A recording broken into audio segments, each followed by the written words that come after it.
12 miliar nyanggupi. Masih proses cerai, Virgon tak sanggup bayar nafkah 12 miliar rupiah. Inara Rusli sebut bisa diatur. Perceraian Virgon dan Inara Rusli semakin di depan mata. Inara Rusli menuntut Virgon membayar uang nafkah sebesar 12 miliar rupiah. Nominal tersebut sudah diakumulasikan Inara Rusli untuk Virgon bayarkan. Ia meminta Virgon untuk memenuhi nafkah 12 miliar rupiah setelah perceraian. Tuntutan itu diungkap Inara Rusli lantaran kebutuhan untuk anaknya terbilang banyak. Mulai dari sekolah, makan, hiburan, hingga kesehatan. Bahkan biaya akomodasi anaknya berangkat sekolah dihitung Inara Rusli. Oleh karena itu, ia meminta nafkah 12 miliar rupiah dari Virgon. Terkait masalah itu, Virgon memberikan jawaban singkat. Bak Skakmat Inara Rusli, Virgon mengakui tidak sanggup memberikan nafkah sebesar 12 miliar rupiah. Gak ada duit gue segitu kayaknya, ungkap Virgon dikutip Sripuku.com dari YouTube Intens Investigasi pada Rabu 18 Oktober. Jawaban singkat tersebut terucap dari mulut Virgon ketika diminta membayar uang nafkah.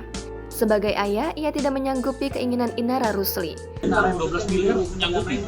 Ada gitu segitu ya. Tapi merasa berat ya? Berat ya berarti tentang nafkah 12 miliar berat? Enggak, kalau itu kami sudah jawab semua di dalam jawabannya kita ya, dan memang materinya berbeda dengan di sini. Karena proses persidangan perdata juga sedang berjalan. Sementara itu, bagi Inara Rusli nominal 12 miliar rupiah tidak serta-merta dibayarkan sekaligus. Ya udah, itu mah gimana nantinya aja, kata Inara Rusli ketika ditemui di Pengadilan Agama Jakarta Barat, Rabu 18 Oktober kemarin. Inara mengakui jika nantinya gugatan nafkah mut'ah 12 miliar rupiah dikabulkan hakim, ia tak membebankan Virgon untuk langsung membayarnya. Uang 12 miliar rupiah kan gak langsung semua, sistemnya kan bisa diatur, ucapnya. Soal royalti lagu, Inara menganggap sudah sesuai dengan kesepakatannya dengan Virgon, sehingga ia tak mau membahasnya. Semua sesuai dengan apa yang ada, termasuk harta bersama, ungkap Inara Rusli. Arjana Bagaskara, kuasa hukum Inara Rusli, juga tak mau membahas soal royalti lagu. Ia menunggu putusan pengadilan atas gugatan kliennya itu. Kita lihat keputusan nanti, apalagi kita udah datangkan saksi dari Haki untuk royalti.